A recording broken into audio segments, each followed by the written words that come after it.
Assalamualaikum warahmatullahi wabarakatuh. Perkenalkan, nama saya Basuran Firdaus dengan stambuk F121 21046. Baik, langsung saja saya akan menjelaskan tentang global dan regional plate tectonic setting Indonesia dengan fisiografi, lempeng tektonik, dan komposisi kerak benua. Fisiografi Indonesia. Indonesia secara geografis terletak di antara dua paparan utama, yaitu paparan Sunda dan paparan Sahul. Kedua paparan ini dipisahkan oleh kompleks cekungan laut dalam dan busur kepulauan. Kemudian batimetri Indonesia. Indonesia memiliki palung Sunda dan palung Banda, dua palung laut terdalam yang terbentuk akibat aktivitas tektonik. Palung Sunda terletak di Samudra Hindia dengan kedalaman lebih dari 7.000 meter, sementara palung Banda mencapai sekitar 7.450 meter di antara Sulawesi dan Maluku.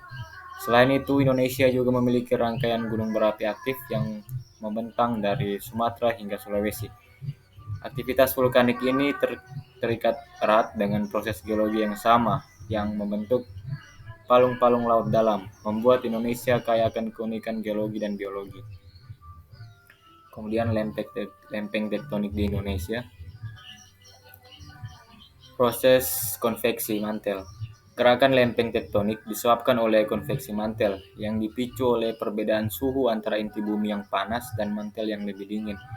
Panas dari inti bumi menyebabkan material mantel naik dan mendingin, kemudian turun kembali menciptakan arus konveksi yang mendorong lempeng-lempeng tektonik di atasnya. Kemudian jenis batas lempeng. Batas lempeng tektonik dibagi menjadi 3 jenis, yaitu batas divergen, batas konvergen, dan batas transform.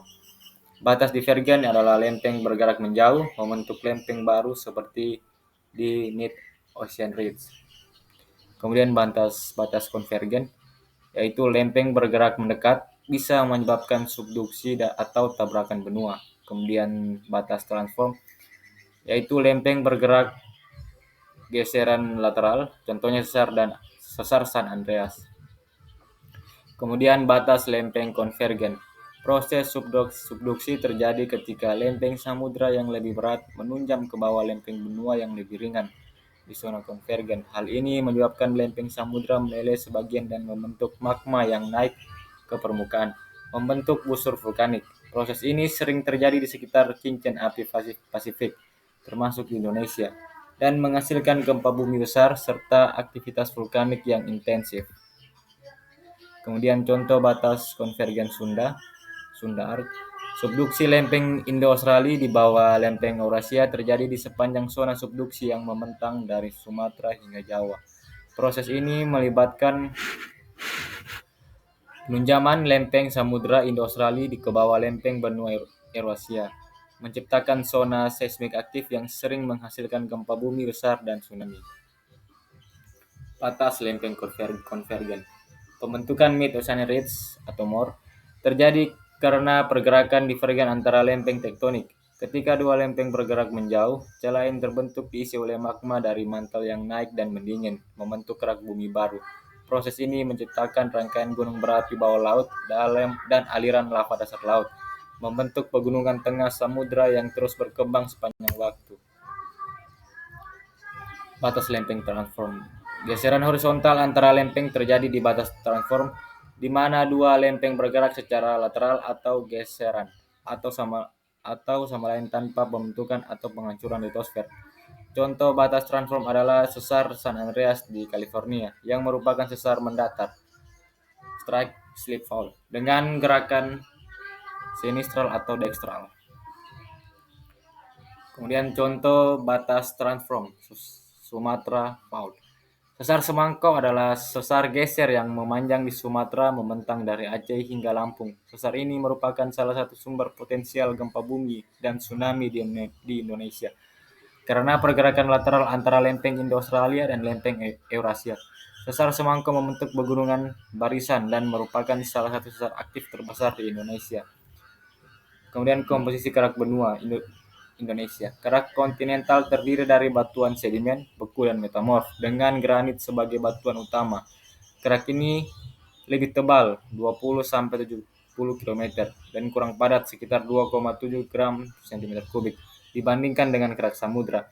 Sedangkan kerak obiolitik terdiri dari batuan vulkanik dengan metamorf seperti basal dan gabbro yang merupakan fragmen kerak samudra yang terangkat ke permukaan.